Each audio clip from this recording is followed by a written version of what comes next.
தட்சிண காவல்துறை உயர் அதிகாரிகள் வீடுகளில் வீட்டு வேலைகளை பார்ப்பதற்காக காவலர்களாக தேர்வு பெற்ற போலீஸ் பணியில் உள்ளவர்களை பயன்படுத்துவதை தடுத்து அதை முற்றிலுமாக ஒழிக்கப்பட்டு விட்டது என்று உயர்நீதிமன்றத்தில் தமிழக அரசு தரப்பில் தகவல் தெரிவிக்கப்பட்டிருக்கிறது. இதனால் ஆர்டர்லி முறை ஒழிக்கப்பட்டு விட்டதால் அத்தகைய குற்றச்சாட்டுகள் புகார்கள் வந்தால் கடுமையான நடவடிக்கை அதிகாரிகள் மீது எடுக்கப்படும் என்று தமிழக அரசு தரப்பில் தெரிவிக்கப்பட்டிருக்கிறது.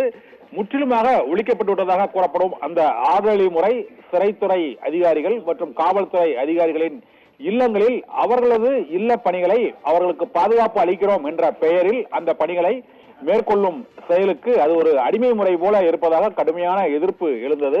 ஏனென்றால் காவல்துறை பணிக்கு தேர்வு செய்யப்பட்டு அவர்கள் வீட்டு பணிகளை செய்வதற்கு பணியமர்த்தப்படுவதால் அவர்களுடைய அந்த காவல்துறையினரின் குற்ற புலனாய்வு மற்றும் சட்டம் ஒழுங்கை நிலைநாட்டும் பணிகளில் அவர்கள் கவனம் சிதறுகிறது என்றும் இதனால் அந்த காவல்துறைக்கே இழுக்கு ஏற்படும் என்றும் புகார் எழுந்தது. இந்த சூழ்நிலையில் இந்த ஆர்டர்லி முறையை முற்றிலும் ஒழிப்பதற்கு ஏற்கனவே உத்தரவிடப்பட்டிருந்தது. இப்போது அந்த முறை முற்றிலும் ஒழிக்கப்பட்டு விட்டது என்றும் சிறைச்சாலையிலும் மற்றும் சிறைத்துறை அதிகாரிகளுக்கும் இதே போல காவல்துறை அதிகாரிகளுக்கும் ஆர்டர்லி முறையில் எந்த காவல்துறையினரும் பணியாற்ற மாட்டார்கள் என்றும் அவ்வாறு பணியமர்த்தும் முறை இப்போதைக்கு இல்லை என்றும் அது தொடர்பாக எந்த விதமான புகார்களும் பதிவு செய்யப்படவில்லை என்றும் தெரிவிக்கப்பட்டிருக்கிறது.